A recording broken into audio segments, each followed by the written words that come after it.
Boa noite, bem-vindo à nossa discussão sobre dividendos e remuneração de empresários. Eu sou Miller Cavalcante, sou aqui advogado tributarista no R Fonseca, Direito de Negócios. Bom, vamos hoje falar sobre um tema polêmico e que tem sido discutido no Brasil há bastante tempo, sobre a tributação dos dividendos. Nós sabemos que o governo atual tem feito vários ajustes fiscais e tem sim pretendido tributar os dividendos. E, para tanto, ele apresentou o projeto de lei 1087 com a proposta de, assim, os tributá-los. E vamos falar um pouquinho sobre isso hoje, esclarecer algumas dúvidas, falar alguns pontos polêmicos desse projeto de lei, o seu estado de tramitação e o que podemos ofertar, talvez, possivelmente, de controvérsias que serão possíveis soluções para que eventuais problemas que surjam na análise dessa tributação possam ocorrer. Inicialmente falamos sobre o que trata o projeto de lei 1087. Bom, ele trata inicialmente de dois pontos principais. Ele trata da redução da alíquota do imposto de renda da pessoa física para a faixa de isenção ir até R$ 5.000. Seria então uma renúncia de receita para o Estado, para os mais pobres. Então, apenas aqueles que ganham acima de R$ 5.000 mensais serão tributados pelo imposto de renda. E em medida de compensação, ele passa a tributar os dividendos. O que seria dividendo? Dividendo é a remuneração do empresário. Aquele valor que, quando uma empresa apura no seu resultado o lucro, o sócio retira esse valor já tributado e recebe. E por isso que ele não é tributado. Então, a proposta do governo federal foi: vamos aplicar uma alíquota de imposto de renda, chamado de imposto de renda mínimo, para que, segundo a hipótese trazida nesse projeto de lei, é de que pessoas de altas rendas ou de altos rendimentos não estavam pagando o tributo adequadamente. Então criou-se esse imposto de renda mínimo. Fala-se, olha, se você ganha determinado valor, você precisa pagar pelo menos tal alíquota de imposto. E vamos falar nisso. Os dividendos estão diretamente vinculados a isso. Então, os dividendos eles eram recebidos sempre nessa modalidade, já tributados na pessoa jurídica e não nunca na pessoa física. Agora ele está sendo tributado de uma maneira um pouco diferente. Ainda há uma conexão entre pessoa física e pessoa jurídica, onde eles se ajustam dependendo da alíquota final, da carga tributária total. Mas, em princípio, o pequeno e o médio empresário ele vai ter sim algumas diferenças que ele vai sentir com certeza os impactos dessa tributação. Bom, inicialmente falaremos do gatilho inicial. O gatilho inicial é receber dividendos mensalmente igual ou acima de R$ 50.000. Se você é empresário e recebe R$ 50.000 de dividendos, há uma determinação no projeto de lei que, automaticamente, a empresa que fará essa distribuição deverá reter na fonte 10% desse rendimento. Se me perguntarem, mas, Dr. Miller, e se for 45 mil? 45 mil não é uma forma de ser tributada, porque o gatilho é 50 mil. E se eu receber 60?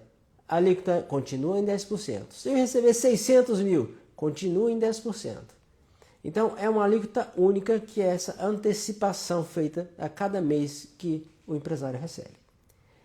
A gente tem os pontos que podemos tratar logo de princípio nessa questão.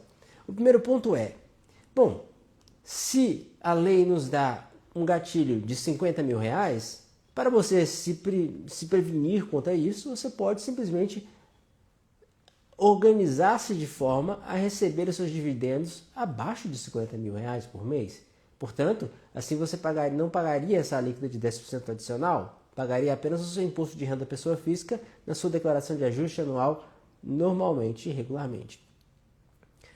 Mas, e se você é empresário ou acionista de mais de uma empresa? O que isso significa?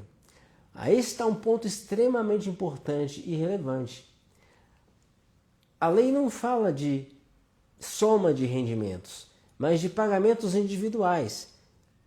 Portanto, se o empresário recebe R$ 30.000 de empresa A, R$ 30.000 de empresa B e R$ 40.000 de empresa C, no mesmo mês, temos aí uma soma de R$ 100.000 de dividendos. Mas em nenhuma das hipóteses os pagamentos individuais passaram a cifra de 50 mil. No total chegam a 100, mas individualmente nenhum chega ao gatilho. Nesse caso, não haverá retenção de dividendos. Então não haverá retenção de 10%. Essa é uma forma muito interessante para aqueles que recebem dividendos de mais de uma empresa. Mas existem outros pontos que podem ser colocados em questão, que falaremos um pouco mais adiante. Ainda sobre essas questões relacionadas ao pagamento de dividendos, é importante destacar que o projeto de lei ele não fala necessariamente do imposto de renda pessoa física. Ele está falando de uma alteração legislativa que cria um imposto de renda mínimo para as altas rendas. O que isso significa? Se você é empresário e conhece essa tributação da renda, já teve rendimentos retidos na fonte, sabe que se retém as alíquotas de 27,5%, que é a alíquota máxima. E esses valores são depois sujeitos a ajuste no período de abril, mais ou menos, do exercício seguinte. E aí você tem a restituição conforme os seus ajustes que foram feitos, com as deduções, enfim. Já os dividendos, eles têm uma alíquota fixa de 10%.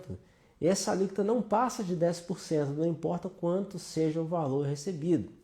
Isso significa que é uma espécie de adicional ao imposto de renda. Ou até mesmo podemos chamar de um novo tributo, um novo imposto com uma roupagem diferente, porque ele não se confunde com o imposto de renda. Eles têm suas peculiaridades que não se confundem com o imposto de renda da pessoa física.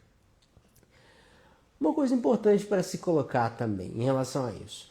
Já que eu citei o fato de poder receber a renda de várias empresas diferentes, mas com valores abaixo daquele gatilho de 50 mil, chegando a um total de mais de 50 mil no total, mas individualmente não.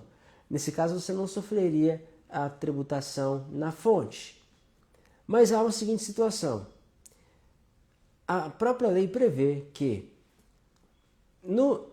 na data de declaração de ajuste, quando você vai declarar o seu imposto de renda convencional, haverá a seguinte mensuração. Se rendimentos isentos ou mesmo o prolabore adiantado, ou esse prolabore isento que não foi tributado também, que não entrou nos 10%, a soma de todos eles no exercício chega-se a 600 mil reais, é considerado uma pessoa de alta renda. E essa pessoa de alta renda passa então a ser tributada na data da declaração de ajuste. Então não é mais na fonte, é uma forma diferente de tentar pegar esse planejamento tributário. Porque eu recebi de várias empresas diferentes e o fisco não vai me pegar. Bom, não ficou tão simples assim. Ele pode sim tentar pegar os seus rendimentos se eles ultrapassarem a cifra de 600 mil reais. E como é que funciona essa tributação acima de 600 mil reais? A parte interessante é porque ela funciona de uma forma linear progressiva. Nós temos então, a partir de 600 mil reais, temos zero de tributação. Então, até 600 mil, você está livre da tributação de altas rendas. Acima de 600.001, começa a tributação. E como eu vou saber a minha alíquota? Bom, a fórmula é simples. É colocar os rendimentos divididos por 60 mil menos 10. Isso se acha a alíquota. É um cálculo simples de se fazer e muito fácil. Por exemplo, como eu faria com 600 mil? 600 mil reais dividido por 60 mil dá 10. Menos 10 dá 0. Então a tributação nesse ponto fica 0. E qual é o limite máximo de tributação? 1.200.000, que quem recebe até 1.200.000 ou acima disso paga 10%. 1.200.000 dividido por 60 mil dá 20. 20 menos 10 dá 10. Aí seriam os 10%, a alíquota que seria a alíquota efetiva do seu imposto de renda. E assim, esse cálculo é feito de 600.001 até 1.200.000 para se chegar no valor da alíquota da declaração de ajuste.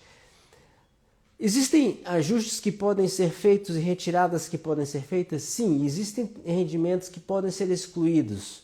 Rendimentos que são, na lei, estão expressos que não compõem essa base. E temos uma importante questão a colocar, que eu acho que é muito importante destacar, porque tenho visto poucos que discutem esse projeto de lei mencionar essa questão.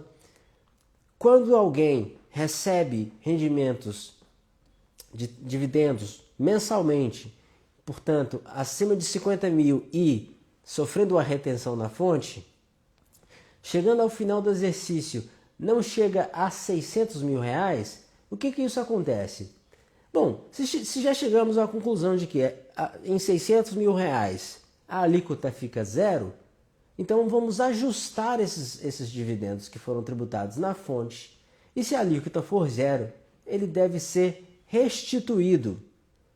Então há um ponto interessante. Aquele que recebe 50 mil todos os meses, em 12 meses, presume-se receber então 600 mil reais e no momento da declaração de ajuste, ele teria as suas retenções de 10% sobre os 50 mil, que seria 5 mil reais a cada mês, restituídas, porque ele chegou como renda total a 600 mil, que não é a renda integral, não é a renda total do que seria chamada de altos rendimentos, mas apenas acima disso. Então, o que há de se entender disso? Não se está falando, nesse caso, de uma tributação exclusiva, ou que, no caso, como a tributação do ganho de capital, que tem uma retenção na fonte e ela não pode ser ajustada, mas sim de uma tributação diferenciada. Ela não entra também no conjunto de rendimentos que compõe o imposto de renda da pessoa física, que tem as alíquotas progressivas ali dos 27,5%, que tem no final chega a ser uma alíquota efetiva. Não, é um cálculo separado. Então, suponha-se que o empresário ele tenha um rendimento por prolabore, tributado a 27,5%, e tenha dividendos, tributado a 10%, se acima de 50 mil reais, a 10%. Se o resultado final for, nesse empresário em específico,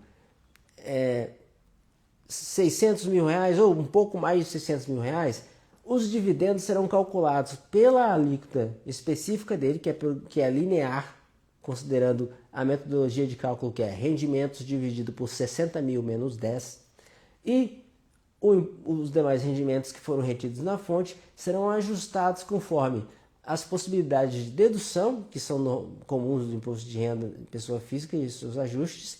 Essas deduções elas passam por o ajuste da alíquota, a zona de isenção, chegando então à alíquota efetiva. Então, fica muito claro quando apresento isso para vocês que de fato sim existe uma diferença de tributação aqui. Esse tributo sobre rendas, o imposto sobre a renda mínima é um adicional, ou quiçá até chamar-se de um novo imposto.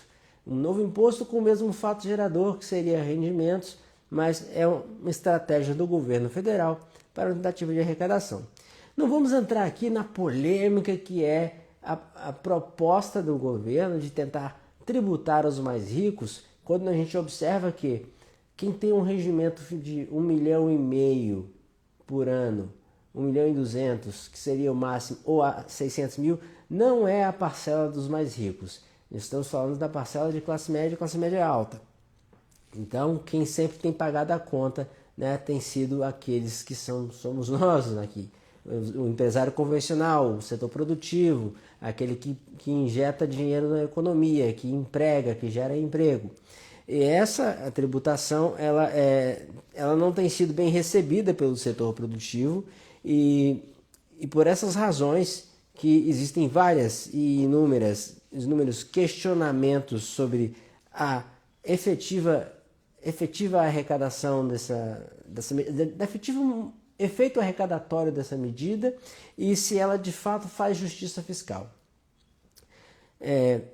Ainda sobre esse aspecto, esse projeto de lei ele também trata de questões específicas sobre no momento do cálculo dessas tributação da renda mínima, das exclusões sobre ganhos de capital, sobre tributação sobre letra de câmbio e enfim, e demais outros fundos de investimento que são muito comuns e bem característicos de encontrarmos no mercado financeiro. E também não se coloca nessa regra da tributação pelos dividendos, com essa progressividade linear, os ganhos obtidos por meio de investimentos em balcão, ou seja, aqueles dividendos, os investimentos em conta, que seria essencialmente o ganho de capital por investimento em outras empresas de capital aberto que distribua de certa forma esses rendimentos, e então eles não entram nessa forma de tributação e assim não passam pelo crivo e pela análise dessas diferenças e desses ajustes de alíquota.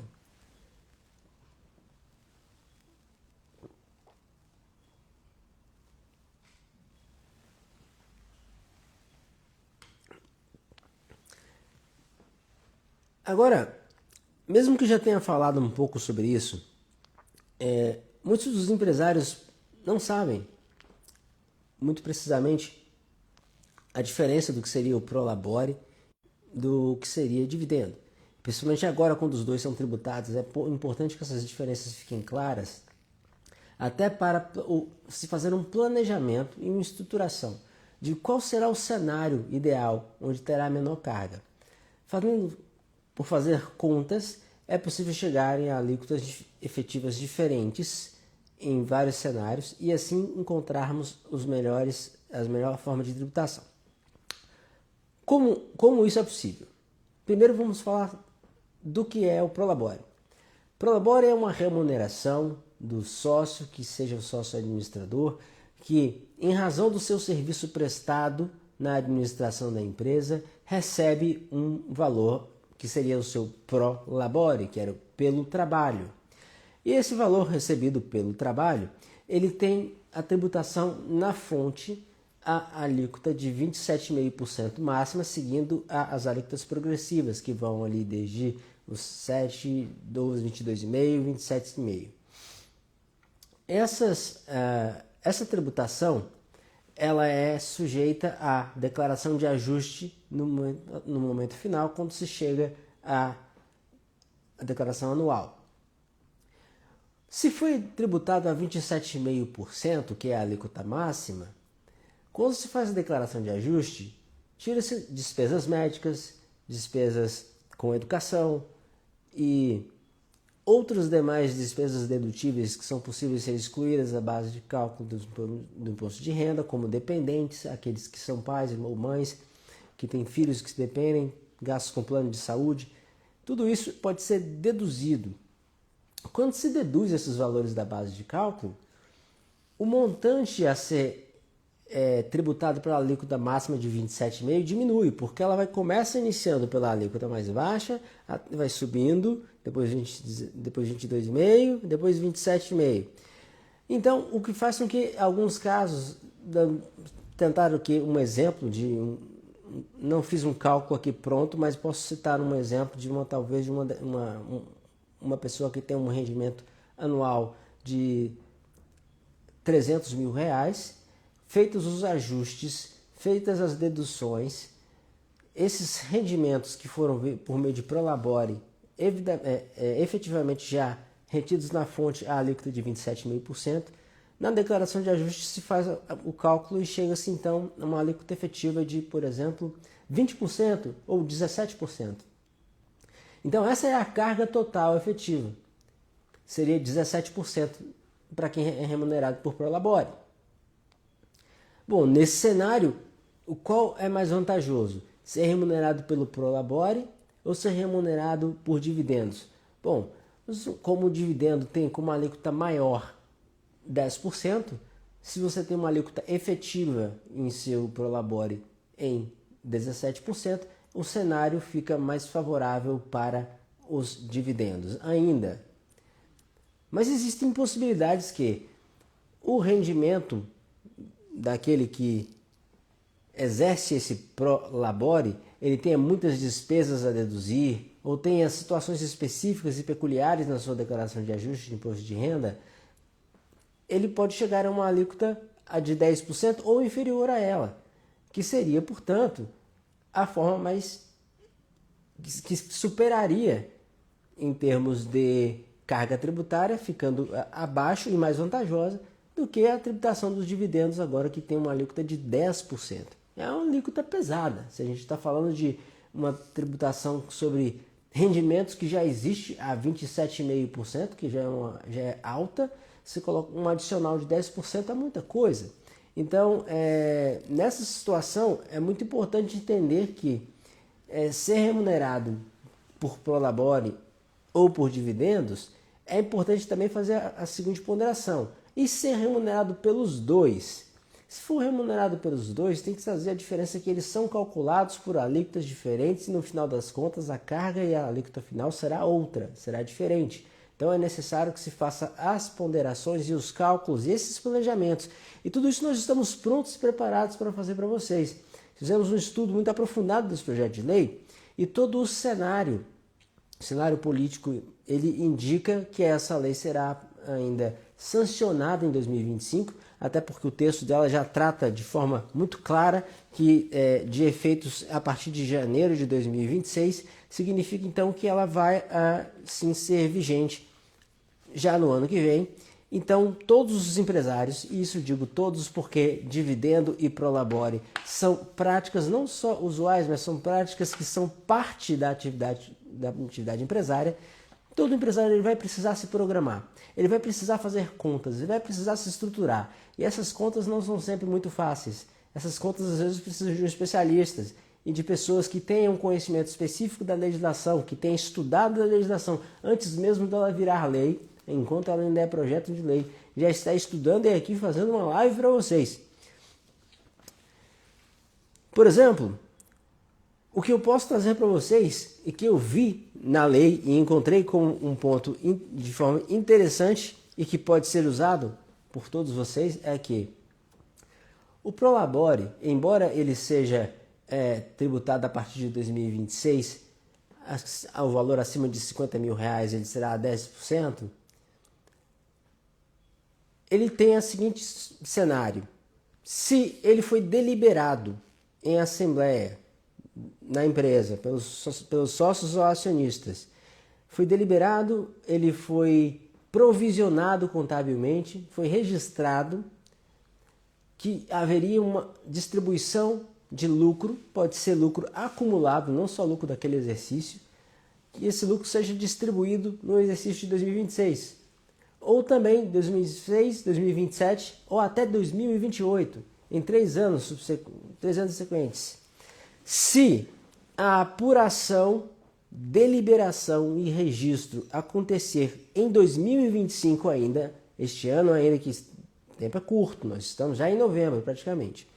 Se acontecer nesse período, e assim bem registrado, você poderá distribuir os seus Prolabores em 26, 27 e 28 sem as alíquotas de 10% de retenção na fonte. Então, os seus dividendos não sofrerão essa tributação caso você se antecipe aos efeitos desse projeto de lei. Então, não aguarde isso virar lei, até porque o projeto de lei tem todos os indícios que irá se transformar em lei e ser sancionado neste ano. Então, talvez você se pergunte a mim, mas, Dr. Miller, por que até 26, 27, 28? Porque a lei deixa bem claro, 2029, não importa se tenha sido deliberado em 2025 ou em exercícios anteriores, em 2029 já haverá tributação na fonte, independente da forma como isso foi deliberado. Esse é um ponto importantíssimo para a programação de vocês, empresários. Então, Um resumo e uma recapitulação de que eu falei aqui até agora. Nós temos agora uma lei que vem a tributar dividendos. Nós temos agora uma possibilidade de decidir qual a forma de remunerar o empresário, se é por prolabore ou se é por meio de dividendos, ou se é por ambos. Calcular as alíquotas efetivas para encontrar qual seja a carga que seja menor possível. Calcular os seus rendimentos de forma para entender se você irá cair no grupo daqueles que são de renda alta ou alta renda, para ter esse adicional de 10%, que assim foi determinado na lei, no artigo 16A. E em complemento a isso, a diferença de que se tem de receber de uma só empresa um valor, ou receber de diversas empresas valores que sejam abaixo de 50 mil, mas que na soma total ultrapasse os 50 mil, ele não será tributado. Tudo isso deve ser entendido de forma muito clara. Então, com esses manejos, ainda há a possibilidade de fazer esse ano, logo em princípio, a deliberação em assembleia com uma ata registrada e provisionamento contábil do balanço dos lucros acumulados. Isso é importante que o empresário faça para fugir desses 10%, que seria uma fatia muito expressiva dos seus rendimentos, e distribuí-los ao longo dos exercícios de 26, 27 e 28, programando-se e antecipando-se aos efeitos da tributação, estando já preparado para isso. E aquele que estiver na tributação de altas rendas, ele pode, então, entender como funciona o cálculo da sua alíquota efetiva para poder calcular a sua forma de remuneração, que seria aqueles que recebem acima de 600 mil reais, os seus rendimentos dividido por 60 mil menos 10. Essa é a forma de encontrar a alíquota, sendo o limite a 10%, 1.200.000 o rendimento anual. Se esses rendimentos são rendimentos, repito com muita clareza, são rendimentos isentos ou rendimentos que venham por dividendos. Os rendimentos que já são tributados na fonte, como os rendimentos por prolabore, eles não entram neste cálculo. Esses rendimentos são tributados pela alíquota progressiva e ele é calculado pela alíquota progressiva de 27,5% na declaração de ajuste anual. Então será um adicional no imposto de renda. Essa é a recapitulação que eu estou fazendo aqui, já que já estamos aproximando ao fim do que a gente tem para falar aqui hoje. Nessas circunstâncias, é muito importante que você, empresário, compreenda e esteja antecipando-se a esses efeitos. Até mesmo porque, e para finalizar o tópico que a lei finaliza com esse tópico, de que havendo na pessoa jurídica responsável pela retenção uma alíquota de imposto de renda superior a 34%, então os 10% da retenção foram ultrapassados, ela terá um redutor para que ela não ultrapasse o máximo da tributação da pessoa jurídica. O que isso é importante destacar? Bom, é importante por duas razões. Primeiro, porque há uma integração direta entre dividendos e lucros de pessoa jurídica. A segunda é, em algumas situações, o peso ou a carga da tributação sobre os dividendos ficará integralmente sobre o sócio pessoa física. Em alguns casos, ficará com a pessoa jurídica, porque ela que teve, ao final das contas, uma alíquota de tributo acima de 34% ou 40%, que trabalha no lucro real, e então teve ali uma redução com esse adicional de 10% do retido na fonte, fazendo com que o acionista, o sócio empresário que recebe aquele valor, vá recebê-lo de forma diferenciada, não com os 10%, mas sim com a alíquota inferior, porque essa integração entre os dois, pessoa física e pessoa jurídica, promove então a possibilidade de ajuste de alíquotas chamados redutor. Bom, eu acho que esses são os pontos principais que nós temos a ofertar a vocês. E nós estamos aqui preparados para, inclusive, apresentar outras soluções. Se você tem dúvidas ou das coisas que falei aqui, que falei muito brevemente, a lei é muito complexa e há muita coisa para a gente conversar. Se você tiver alguma dúvida ou alguma questão sobre isso, estão aqui completamente à disposição para esclarecermos essa questão, sentarmos e conversarmos a respeito disso, para programar uma forma para que você pague o mínimo possível de sua tributação sobre renda e que você também não seja afetado de forma de surpresa pelos seus dividendos, possa programar, se antecipando, fazendo um planejamento tributário de tributação sobre a renda. E lembrando também, nós estamos falando que ano que vem tem já a reforma tributária, que é um novo tema, que não é o tema dessa live aqui agora, mas é importante relembrar que novidades tributárias em 2026, elas são muitas e a necessidade de nos preparar, ela é, sim, muito iminente. Portanto, eu agradeço a presença de todos vocês e se tiverem algum questionamento extra, eu estou à disposição. E, no mais, eu deixo um grande abraço a vocês e vocês são sempre muito bem-vindos ao R. Fonseca Direito de Negócios.